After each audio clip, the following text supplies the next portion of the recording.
You guys have been asking for videos about color theory, and I've heard you. But so far, I've been intentionally avoiding talking about color because really I think that grayscale has to come first. But today's video is going to be about color, and in fact it's going to be about unifying your color palette, something that people naturally seem to have trouble with. So I've got this coffee cup and an apple. So I'll paint the apple red and the coffee cup blue. But what I've done here is more of a symbol of a coffee cup and a symbol of an apple. Because yes, an apple is red, but that red should have a lot more nuance to it. And sure, you could get a blue coffee cup, but it wouldn't simply be blue. There'd be all sorts of other colors mixed in there. So as an image, this might seem right, but could actually improve a lot if the palette was more unified. I had a professor at college that was really great and knew a lot about color, and he liked to say that if there was a color somewhere on your canvas, you had to put it somewhere else too. And that if you mixed each color into every other color, you'd end up with a unified palette. And at first this didn't make a lot of sense to me, but as I started learning more about rendering techniques and how light works, it started to connect.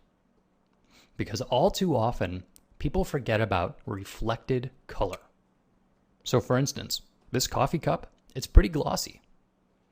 It might realistically have a lot of this red from the apple on the side. And I'll erase away a little bit to tone it down. So what I've got here is still a blue coffee cup, but it's got color reflected from the object next door. Additionally, it would probably have some of this ground color reflected on the bottom. So now is it a white coffee cup? Well, not really, it's still blue, but it's got some reflected light.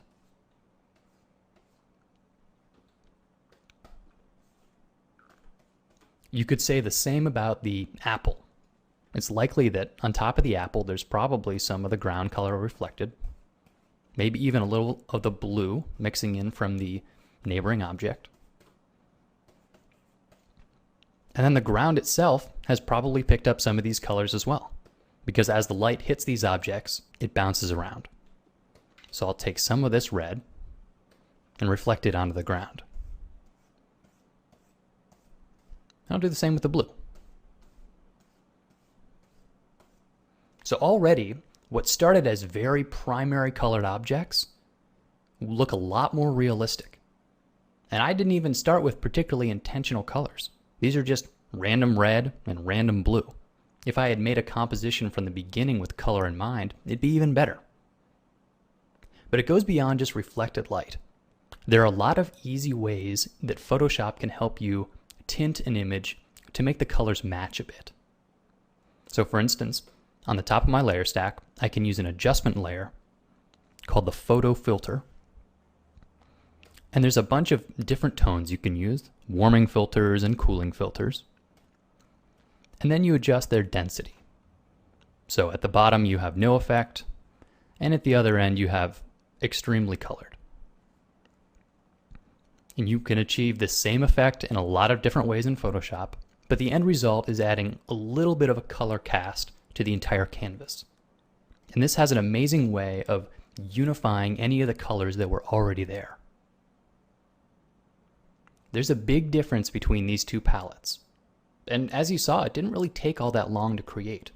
All it took was an understanding that light bounces around. And so if there's a color on something, it's probably on its neighbor a little bit. And if you put a color anywhere in your composition, make sure to use it elsewhere. If you do this, you'll have a more unified palette before you know it. And as a last little touch, it never hurts to put a little bit of a tint in Photoshop just to bring it all together. So if you've got any other easy ways to make your color palette more unified, I'd love to hear about it in the comments. Thanks for watching, guys.